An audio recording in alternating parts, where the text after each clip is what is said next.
here in Bridgeport. We had the opportunity not only to have our delegation here, but because of an event across town, we had the pleasure of having the President of the State Senate and the Speaker of the House here, and we didn't want to miss this opportunity. And I'm glad that so many department heads are here, whether it's the Finance Department, the Economic Development Department, the Police Department, all of which are either directly or indirectly impacted, as is our city and every city and town in Connecticut, as is every citizen of this state, by the hard work that's been accomplished by the General Assembly in this very difficult session. And my role, not only to create the forum, but to take a minute to say thank you loudly to the Bridgeport delegation, both in the House and the Senate, for the work that they've done, the way they've worked closely with the city administration, myself as an old but a new mayor, with our department heads, and I think more emphatically with the leadership in both the Senate, with Senator Looney, his office, and his staff, and the Speaker, in so many ways, to provide in very difficult times where everybody's feeling the effects of lack of funding and cuts, at least helping the most challenged urban centers, Bridgeport, for instance, as Connecticut's largest city, with the status which I inherited with a budget deficit. There's so many things they did. I'll use the word, as we talked about before, some of it historic, with the cap or the cut in auto taxes. That will help dramatically for people in the city of Bridgeport who have been paying some of the highest auto taxes in the state, and has worked against Bridgeport in being competitive with surrounding towns and just retaining businesses and even residents as one thing. Part of that, or largely, I guess, that was due to the a bill aptly entitled SB1 from last year. I know there's an SB1 this year, but SB1 from last year, that although it was passed probably more easily last year, was under fire, was under challenge this year, and survived because of the leadership in the Senate, because of you, Senator Looney, because of the Speaker, and Bridgeport's delegation, or the urban delegation, is just trying to hang on to what was the first step of really trying to recognize, with more than just verbiage, the inequities that urban centers like Bridgeport face from tax-exempt property and from the inability to have enough land to tax, and then the over-reliance on property taxes to fund not only government but public education.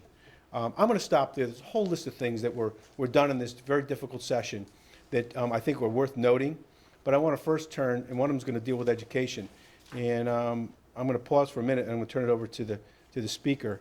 But before I do, I think on a important note, people get involved in public service for a lot of reasons, and serve at various times and put things aside, I'm sure, in their personal lives because they feel that it's important. And you can take whatever perspective you want on how people approach things. But when you get to a position in leadership and you work through difficult sessions of balancing caucuses with tight majorities and relationships between houses and executive branches, and then at some point you feel those you need to go back to maybe meeting some of the other priorities in life. I want to take the opportunity to thank the Speaker for his years of service and on his recent announcement that I think probably not well received by the Bridgeport delegation and others, that he's not going to be the Speaker anymore, and he's going to go back to meet some priorities that I'm sure are very important in his life. I will tell you this, we haven't known each other that long. When we first met, the thing that impressed me most, aside from watching from afar on the way that he was successful in trying to do probably one of the most challenging jobs, trying to balance in leadership the General Assembly House, was his comments about how local he was here to Bridgeport, having schooled at Fairfield Prep, driving through the city, and his comments were really with a sincere affection for Bridgeport urban centers and their needs. And I think, if nothing else, in addition to everything else that he's done, this last session, I think, puts a feather in his cap that has gone a long way to meeting your real commitment to Bridgeport. So thank you, Mr. Speaker. Thank you, Mayor. Thank you for those kind words. It has been something that I've enjoyed being able to do as speaker. I've told the story often. I'll try to keep it brief. But when I was in volunteering in Central America, between college and law school, I kept telling people that, having grown up in Fairfield, that my job was going to be to come back after I finished law school, to come back and save Bridgeport. That was my goal and my mission in life. And to a very small extent, as Speaker of the House, I hope that I was able to at least fulfill part of that dream from when I was a young man. I want to thank the mayor, and I also want to thank the delegation for their hard work this session. I think one of the things that enables success for any city like Bridgeport is to have leadership from their delegation and communication and a relationship between the mayor, the leader of those communities, and their state delegation, because without that, a lot of very important things cannot be done if there's not a consistency and a voice and vision coming from a particular city like Bridgeport. That's what we saw this year from Bridgeport. Since the mayor took over, his outreach to the delegation, the relationship that he's had with this delegation, has yielded some tremendous results. And I think he, as well as the entire delegation, deserve a tremendous amount of credit. The one example that I would give personally is, as an example, is a meeting that I had in my office in Hartford that was also attended by the superintendent, Fran Rabinowitz here, who had a vision for something that's very important to me, which is a regional approach to special education fostered here in Bridgeport. Something that we did actually when the superintendent was the superintendent in my hometown of Hamden for not too long ago. And we were able to find the funds necessary to enable that to happen, and it will become a tremendous model for the state to replicate in terms of creating efficiency and quality of special education services for kids who need it. And so our ability to do that this year is a testament to not only Fran, but to the mayor and to the delegation and their ability to pull together, come in as a group and ask for this, which enabled us in Hartford to find a way to make that happen. That became possible because of the work that this delegation and this mayor did. So congratulations for you. Thank you. All right. Thank you. And with that, I'll turn it over to our intrepid Senate President, Marty Looney.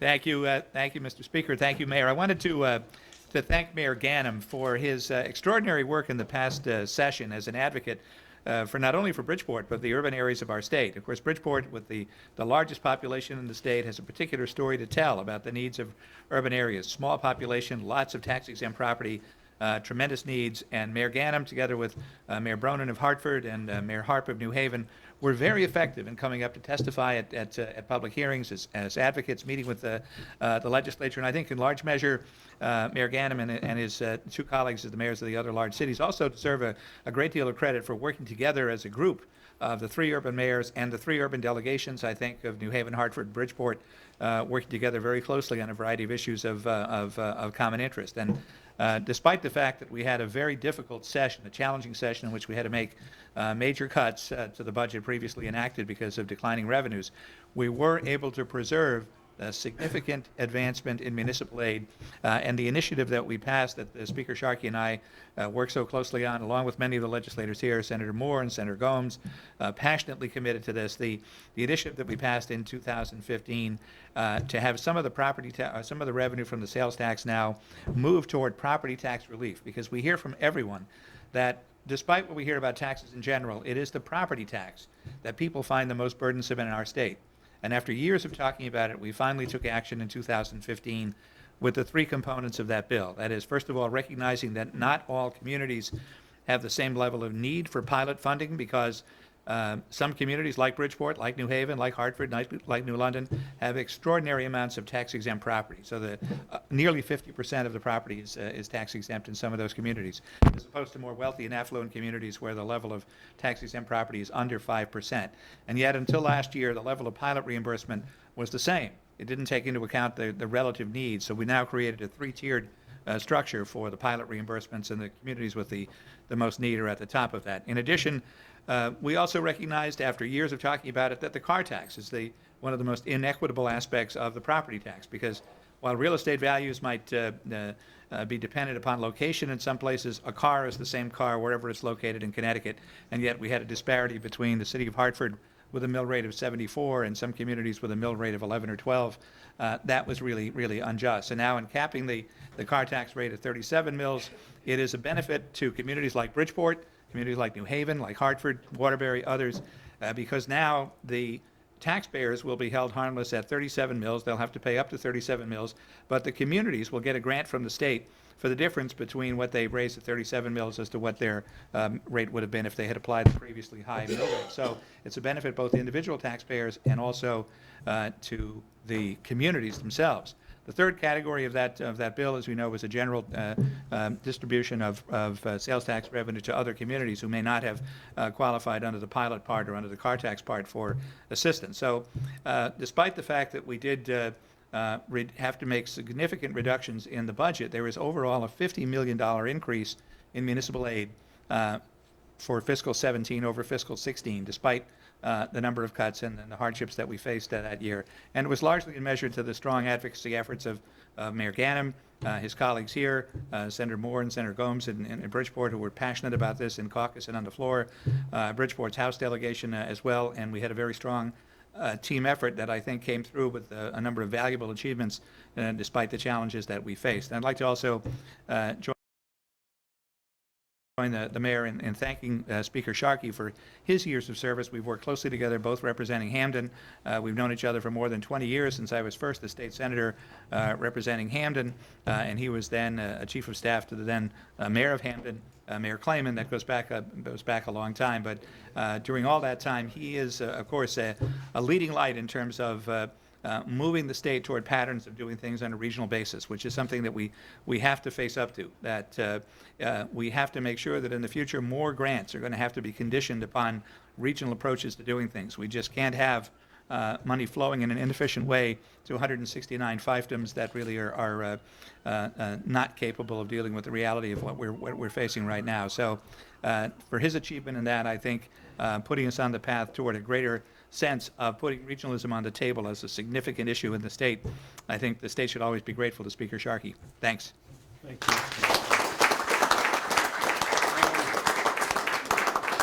It's funny, Marty and I go back a ways, but and I was looking through the delegation, and Ed Gomes and I go back. I think he was on the city council the last time I was in.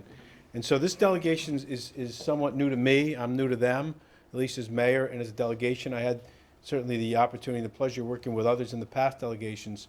But it's been echoed, I think, by the leaders of both houses. And if I didn't say it before, I'll say it again. It's very impressive and a pleasure to work with this delegation, despite, everybody doesn't always agree, even if you're House members or Senate colleagues or mayor, you don't agree on everything per se. But I got to tell you, in even our first meeting, I think with the level of communication and people's willingness to say, hey, what are the major things we need to do that are important to Bridgeport, that are important to Connecticut, and let's see if we can work together with leadership on those. This delegation did it, and it's really a pleasure. They're impressive. I think they have records by which they can talk about from here to November. I think that's real important. He's no kid either. I don't know how old. He's probably younger than me. Jack Hennessy is the I don't know what the official title is, but but he's oftentimes is referred to as the one as a liaison to the leader or of the delegation, chair of the delegation. So I'm going to defer to Jack and thank him, and the delegation has to say a couple words. Thank you. Just to go with Mayor Ganim's comments now, I'd just like to say that it is such a pleasure to work with Mayor Ganim.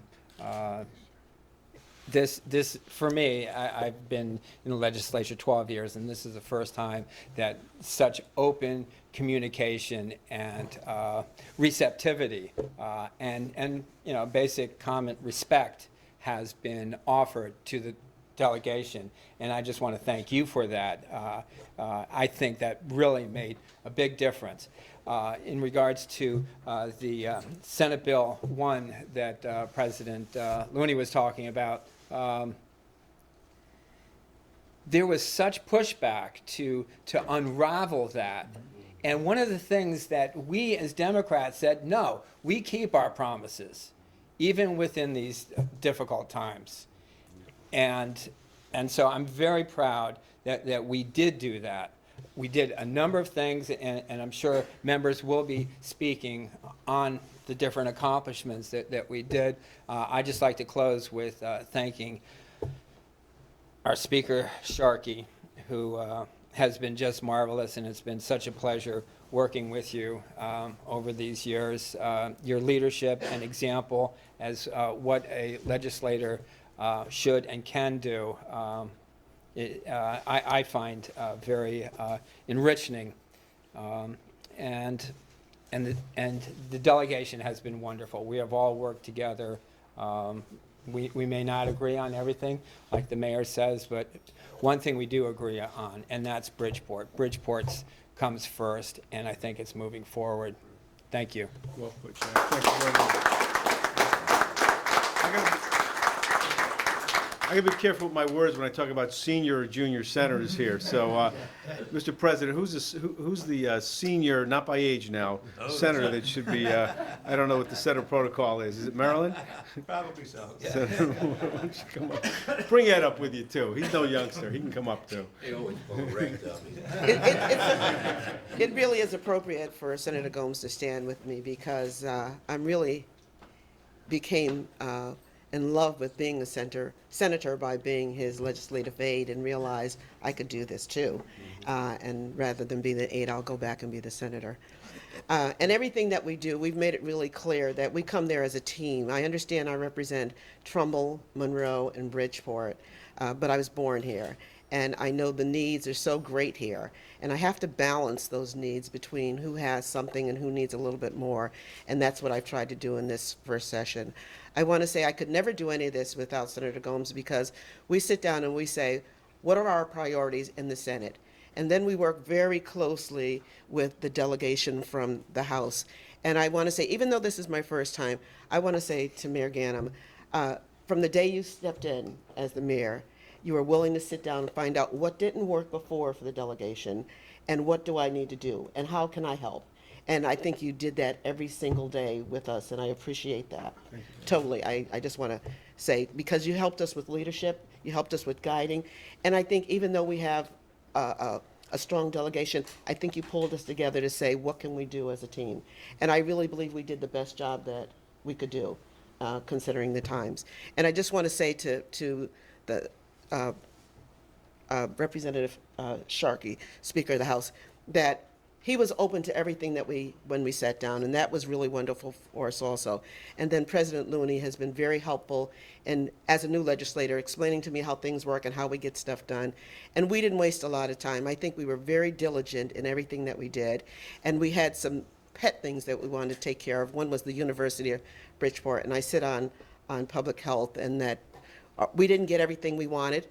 Prescriptive rights for naturopathy, but we've got a study and we're going to be moving forward. And I think that's how change happens. You chip away at it. You just don't jump into it. So I look forward to what we do at the University of Bridgeport and what we did on education. And other people talk more about that, but I want to let everyone know that we all did it together. No one can do anything in the House without getting it through the Senate. What I liked, what we did, we took some things in the lead. Senator Gomes did an outstanding job with the MERS, leading it in the Senate and getting it down to the floor. If you could hear the discussion that went on in caucus and on the floor on that day when they said, we want to support Bridgeport on both sides of the aisle, let's get this done, and we had unanimous support, speaks to the level of confidence that they have in the delegation, but also speaks to that people want Bridgeport to do better, and they want to support us. And I want to thank all of the people that supported us during this session. Thank you. Thank you. Now you found out why I had to go behind Maryland. I want to thank everybody, including the House, Mr. Sharkey, Speaker of the House, and I want to thank the President of the Senate on some of the issues that we faced. We had the cooperation of the delegation itself, but we also had the cooperation of the people that were in this office and in this building, and they did a marvelous job at some of the things.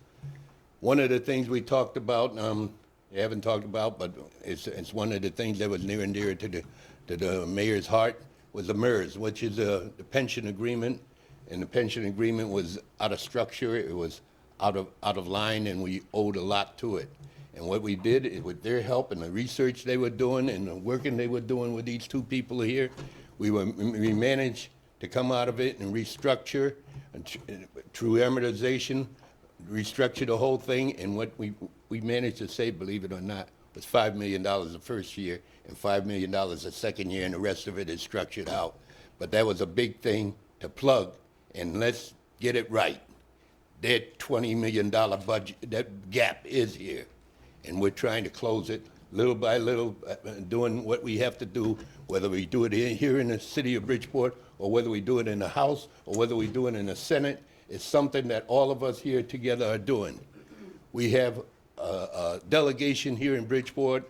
Jack is the leader of the delegation, and he didn't get it by seniority or anything. He got it by choice. All of us voted Jack in being the leader of this delegation. And we work together, and we look to work together with people in the city of Bridgeport, whether it be up in the House and in the Senate, and down here in the city with Mayor Ganim and his team. We did a lot of good work, and it was refreshing, because let me tell you something. Years ago, it didn't go like that.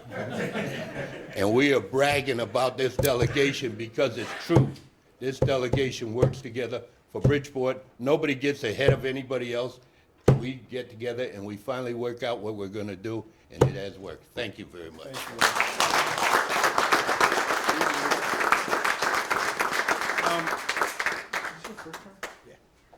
Yeah, I guess, after we go to senior, not by age, we go to freshman. And his name's, I want to go by senior by age. you're going to win, Anna. You got Well, it. this guy up here. We have freshmen, Senator. I don't mean that with any disrespect. I actually mean it with respect and admiration, because as all these members of the delegation hopefully will add their comments about some particular aspect of some of the things that were accomplished collectively. Steve Staffstrom paid particular attention to some of the details, along with the rest of the delegation, that helped foster some successes for us. And I'd like him to have an opportunity to just kind of comment on that. And I know there's a couple things you're going to say, particularly maybe with the emissions tax and some other things, so it'd be great if you can mention. Thanks, Mr. Mayor. I want to echo the thanks to the Speaker and the Senate President. I mean, we are very fortunate as a city to have a Senate President and a Speaker who understand that as part of Connecticut's economic competitiveness, our cities have to lead. That the old model of suburban job creation simply is not working anymore, and that we need to reinvest, and we need to reinvest in a significant way in job creation and in the people of our cities. And so through their leadership last year and this year, we've passed some historic legislation to deal with the inequities in the property tax. By way of numbers, and let's put some numbers on this, the city of Bridgeport's taxpayers are going to pay 37 mills on their car tax. Bridgeport is going to be made whole as a result of the loss of revenue from that. Over and above that, in a year where we had to make some very tough and very painful cuts in other parts of state government, the city of Bridgeport is going to receive an additional $7 million in municipal aid next year, over and above being made whole on the car tax. That's money that goes to help to pay for our cops and our economic development people and the other services we rely on as a city, and really begins to start to equalize a little bit of that tax burden that our residents face. When you couple that $7 million with the $5 million the city is going to save in pension liability next year on the MERS, that's an additional $12 million off the backs and off the shoulders of Bridgeport taxpayers for next year at a time that it's really desperately needed. In addition to that, I want to again thank these guys. One of the other things that we did late in the session was actually allow municipalities an option to charge an admissions tax for certain venues. We're very fortunate here in Bridgeport that we host an arena and a ballpark and several other facilities. But of course, our taxpayers bear the brunt of plowing the streets for those services and paying for the police and fire service for those venues and paving the roads to get there. And so by allowing municipalities a small option to place a small surcharge on ticket sales, allows us to recapture some of that cost and allows us to take some of that burden off of the backs of our local property taxpayers. So, I think when we stand here and we say thank you to our mayor and we say thank you to our leadership in the House, it's really a thank you from the taxpayers of this city who are the real beneficiaries. Thank you, Steve.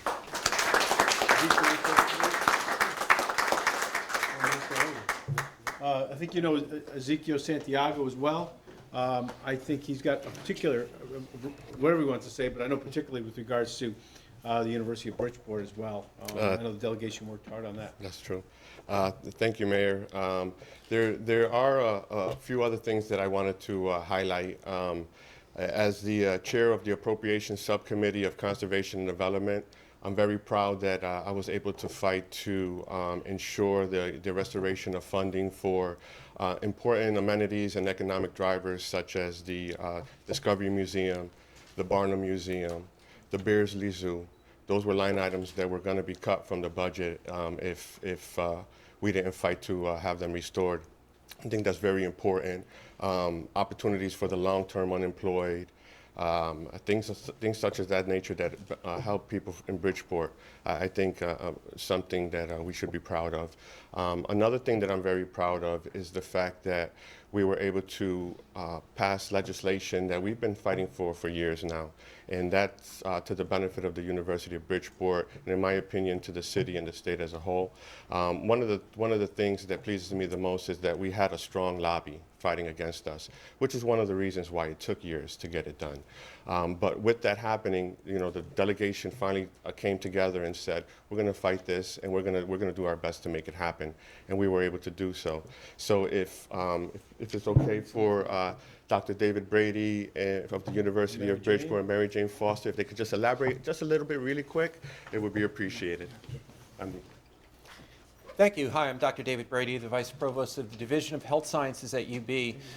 Thank you, Mr. Mayor, for inviting me to speak a few words on this important legislation that was passed. I'd really like to thank all of the state legislators who are here, but particularly the Bridgeport delegation. They really came together and really understood a kind of a complex issue and fought over the course of several years to get this legislation through, which will now be in the hands of the Public Health Department to finally bring over the goal line. But what it's about essentially is, I don't know if everyone even knows this, but at the University of Bridgeport and here in our city, we have the only College of Naturopathic Medicine on the East Coast, the only program right now east of Chicago. These are medical physicians who are trained with an additional component to their education, which is what the healthcare system needs right now, which is an emphasis on disease prevention and helping people learn ways to stay well and not reacting only after they have disease. So they're taught all of the ways to treat people who already have a problem or disease, but they're taught to help people learn better diets and lifestyles and to mitigate their stress and to get moving and all the things that we need to do to reverse this chronic disease epidemic. The unfortunate part, though, is that Connecticut has one of the oldest naturopathic medical licensing acts on the books. It goes back to the early 20s, and if you read it, you would realize it was written in the 1920s. Unfortunately, all of the other states have modern laws, so the minute all of our wonderfully bright graduates leave our program here, they get on the first plane, train, or bus and get the heck out of the state of Connecticut. Before I came up here, I thought of my 5 brightest residents and researchers who came out of my program in the last 10 years. One's in California, one's in Arizona, one's in Seattle, and 2 are in Vermont doing incredible things. Why do we have the brain drain? We have a competitive disadvantage in our program. We have a new program starting at the University of Maryland in their integrative health component. So we need to change this law now for healthcare choice in the state and for our clinic system. The last thing I'll say is in the Health Science Center, on our campus, not far from here, we have the UB clinics. We see 25,000 patients a year. and we deliver healthcare services worth millions. And these are services that most of our community members who visit there cannot afford on their own.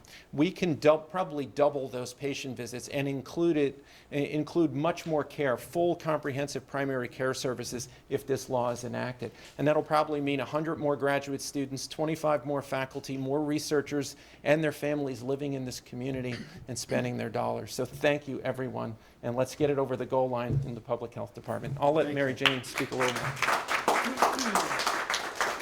I want to offer my heartfelt thanks to this delegation and to our leadership in the House and Senate. This was a heck of a fight. We've been fighting it for years, and it can only benefit Bridgeport. It's not an argument about the University of Bridgeport. It's an argument for economic development for the city of Bridgeport. And we are all going to benefit from it. And it's not just the increase in the scope of naturopathic licensure, which will bring dollars to the city, additional dollars to the city, but it's the other pieces of legislation. The program approval bill, which will expedite program approval for our universities, as well as what is called the SARA bill, which is a uniform registration bill for online education. When you have a university like the University of Bridgeport that is tuition dependent, if we can't be nimble, if we can't respond to market forces, we cannot go forward. And in fact, it threatens our existence. So I want to thank the forward thinking of all of these incredible people for acting on all of these bills. It really is, it's important to UB, but it's so important to the growth of our city and our state. So thank you, thank you. I want to add one thing. In 25 years, I have never seen a delegation like this. It is an extraordinary delegation. They're smart, they're talented, they work incredibly hard, and they always pull together for the greater good. So please, we all owe them a huge note of thanks.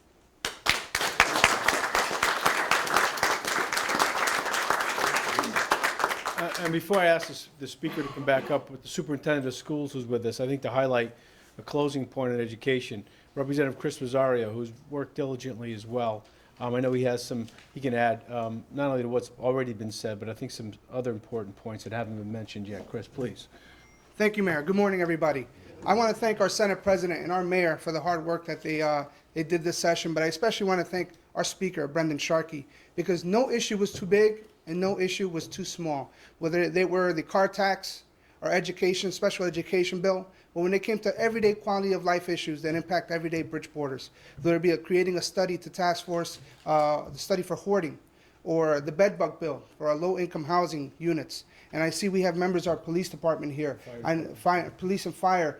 Many of our streets have been plagued by ATVs, dirt bikes that they run in packs. So we created legislation to toughen the penalties on that. So I want to thank the Speaker for listening to us, because every issue was important to him and to us. Thank you. Speaker, I think it'd be most appropriate. There was another small piece of legislation that was, I guess, passed or amended, was near and dear, I guess, initially to the Speaker's agenda, and he was kind enough to listen to our superintendent, to our delegation, a little bit to me, about our cries for help for the students in the Bridgeport Public School System, and to allow this superintendent, who, despite the challenges of leading, I think it's the largest school district in the state, in certainly what we believe is the most underfunded school district in the state, with some welcome relief.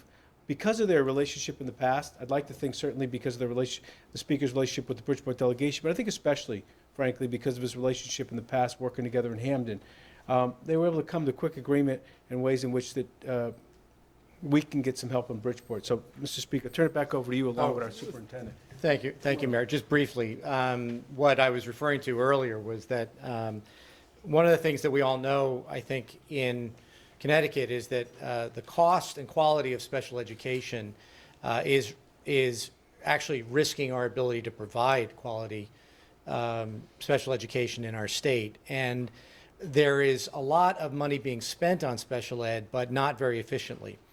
And as a result, the quality of the system that we have, town by town, school district by school district, duplicating the services that they're offering to kids who need that help, is actually, I think, hurting kids.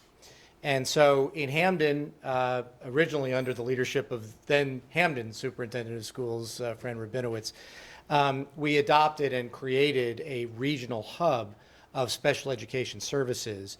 And when earlier this year, the mayor and the delegation and the superintendent came to my office to ask for support, what they were asking for was to essentially duplicate much of what was being done in Hamden here in Bridgeport and creating a regional hub. And I'll let the superintendent describe that a little bit further. Thank you. I really want to take the opportunity also to thank the Speaker of the House, Brendan Sharkey, for listening to our vision around a regional pre-special ed program. As the Speaker said, one of the most prevalent threats on our budgets is special ed and the cost of special ed. And so I am always looking not just because of the financial implications, but I'm looking at what's good for our students. And I believe many students are being identified for special education that don't necessarily need special education. This program will be geared toward the youngest students in our system who are coming in with very challenging behaviors, who have seen trauma, who are very angry, and these behaviors don't necessarily mean they are special ed. It means that they need some strategies to help with those behaviors. And that is not just about Bridgeport. It's about our surrounding communities as well, which makes it regional. And this will be, I believe, a more effective way to pull those students together for a period of time with the intention of returning them with better strategies to their neighborhood school and providing a bridge to the teachers that serve them to give them additional strategies to assist. It is wonderful for students, and secondarily, it does save dollars in our budget. And I have already spoken to our surrounding communities. There's an awful lot of interest in this. So I want to thank the Speaker of the House, and I want to thank our delegation, because truly I can tell you that this is the first time I know every delegate. I've spoken with them in depth about many of the issues, and I can say they work together as a team to bring things forward for Bridgeport. So thank you, and I look forward to realizing that vision and making you proud.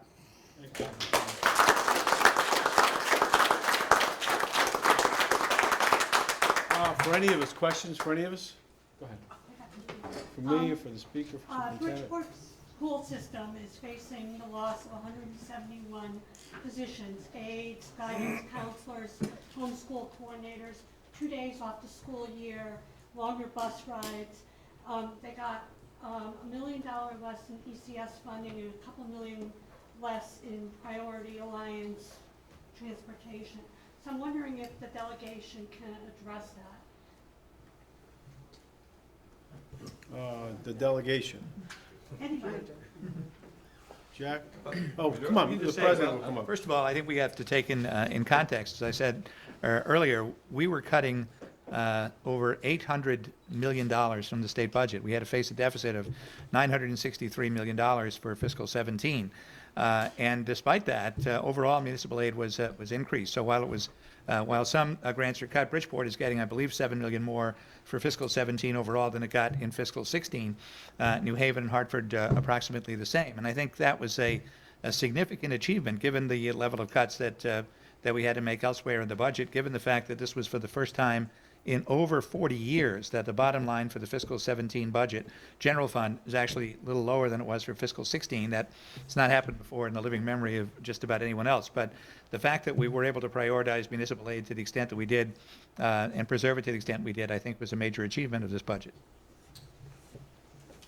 I'll just add that actually let's go back to the first year of the biennium budget. 2 years ago, when we passed the budget a year ago, last year, the 2016 biennium budget. Bridgeport actually got a special bump in ECS funding. We got about $3.8 million bump to help close last year's deficit. A little bit of that is getting plugged back. So I think there was about 900,000 that was cut. And again, that was every school district in the state is facing a cut of, there was 0.5% cut. And so, some of our surrounding towns are facing larger cuts. Look, it's not easy, as the Senate President said. I mean, we were looking at $860 million in cuts. There are some very, very painful cuts in here. The total dollars coming back to the city have increased significantly. I understand from reading the paper that I guess there's some conversations with the city council about increasing the city's contribution to ECS as a result of. I can't answer that. But. Yeah, we definitely have conversations going now, looking at the impacts, where the state budgets made particular cuts, and the council certainly, with regards to the challenges the superintendent has, looking at ways in which we can help trying to meet some of those needs. By the way, I don't know how significant it is in actual dollar for dollar, but the legislation that was supported certainly through the speaker's leadership and with the creativity. I don't mean creativity for the sake of creativity, creativity for the sake of understanding the challenges, for instance, in the area of probably explosive financially, and there's no disrespect or insensitivity to the needs of special ed, but the cost, singular cost in the budget is explained to me when outside placement comes at between $85,000 and $100,000 per student, and you question the decision-making process of that placement, because once they're placed, are we actually doing the best job in meeting the needs of special ed, both what might be short-term and turning them into a long-term or continued matriculation through special education? So this certainly we're going to work through as best we can meeting the needs. There's a bigger picture we don't need to get into as to how we really need to fund public education in Bridgeport and Connecticut. Save that for another day. But this piece of it, I think, and really thank the superintendent for coming up, put it on the table, and for the speaker and the delegation to really say, hey, we get it. I think it will become a model. I know Hamden is somewhat of a model, but when you take the largest city with the challenges we have in public education and the numbers that we have in special education, and we see the funding cutbacks on, I guess it's on the federal level, starting with special education, and then to see a creative, again, in the best use of the term creative approach, I think that we'll see some benefits of that. And it'll be dollars and cents too. There'll be money that comes from that, yet to be defined, and there'll be savings as it's implemented. Our challenge will be in working with the superintendent, which we've committed to do between now and September, to get that program running so that you can begin in September. So that not only can we benefit those students and become a center for the region, but also to make the savings in your budget so that you can hopefully have some savings elsewhere. I'm sorry, just really quick, just wanted to add that the cuts to education that were proposed were actually larger initially. And we fought to get some of that funding restored. I know there was about $900,000 that was restored from a previous proposal. And although it didn't make them whole, it was definitely better than what was proposed. So I just wanted to make sure that was clear, that we did fight to restore funding for the Board of Education. Thanks. Mayor, given your lavish praise for the delegation, I want to ask, do you plan on involving yourself in the primary challenges that Senators Ganim and Moore and I guess one or two others will be facing? Yeah, I mean, as you know, anybody that covers urban politics, primaries are pretty much a normal process. So I'm sure we'll get through the primaries and have these. Look at the one thing is, when you do your job well, as the members of this delegation have, they have records to run on, positive records. So whether or not we get involved personally in primaries or not, I think is yet to be determined. It's kind of inside baseball, local politics. But if you want to know, you also have, I think from what I heard last night, and I wasn't at the convention, at least the Senate primaries, you have elected officials running against elected officials. We'll see how it shakes out. But I have extended, and I'll do it again right now, praise for the hard work that Ed Gomes has done, that Marilyn Moore has done, and every member of this delegation in this session and working together. It's been a pleasure to work with them, and I hope to continue to work with them. Anyone else on any topic? Well, thank you very much. Thank you.